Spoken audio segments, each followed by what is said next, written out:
Uh, Probably my biggest fear is living too long. The reasoning's simple. I don't want to live long enough to become a burden on anybody. I want to be able to take care of myself, and you know, I don't want to end up like my old man. He's 91. He still gets around a bit, but he depends on everybody else to get stuff done around this place. And I don't want to be there. I'll be happy to go anytime in the next, say, 5-6 years or so. It'll be great. I'll be right on top of things. The only other fear I have would be outliving my daughter. Of course, I think every parent has that fear. So, my daughter's 28. She doesn't need me anymore. That doesn't mean she doesn't want me around, but she doesn't need me anymore. So, that's one of the reasons why I have no regrets or no fears as far as that's concerned. So that's always going to be an issue with some people, and I get that. But if they're in a similar situation as me and they don't have to really worry about their family's set, then I'd say, well, take a serious look and say, what is it that you have to fear?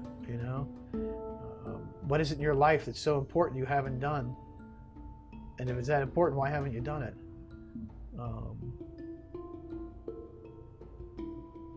But listen, nobody's getting out of this alive. So coming to grips with that, and I don't understand people who want to live forever. I really don't. Yeah, I suppose if you still have a good quality of life, you want to live while that's going on, but you don't get to choose when that quality of life changes.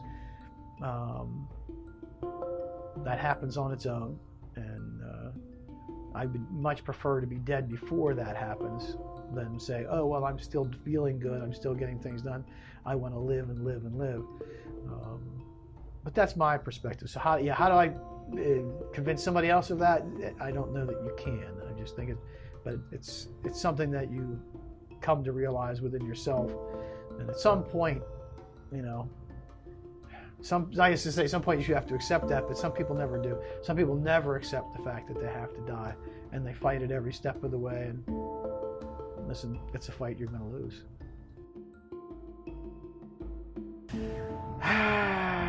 State of the world right now. Well, I think this is my personal opinion that we're in better hands now in the United States with someone who's looking to put the power back into the hands of the people. I think that our founding fathers would be appalled if they could take a look at the size of our government today. That is certainly was never their intention when they put this country together. So I'm glad to see that some of that is coming back, and that industry hopefully will come back to America. My beliefs are that religion is a great, as mentioned before me, it's the opiate of the masses. Religion is there to give people a clear set of guidelines on how they should live their life. It is not the be-all and end-all, and I don't know that there's one religion that's perfect, and there's certainly not one religion that is the answer to everything. Once again, being a more scientific individual than a religious individual, I still see the value of religion. It does give people guidelines by which to live their lives, but it shouldn't control your life. That's my religion. My religion is that, my religious beliefs are that there may be a higher power, but they don't make decisions for us.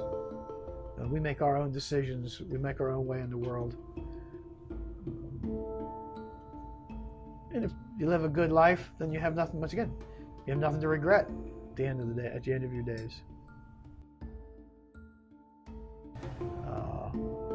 I'm a fairly scientific individual, I believe, in what science tells us. Science tells us when we cease to exist, then we cease to exist. It's nice, sure, for a lot of people to believe that there's some place we get to go beyond this life, but I think this is it. You get to live this one, so do your best. I'm Jim Koepfinger, 56 years old, and these are my opinions.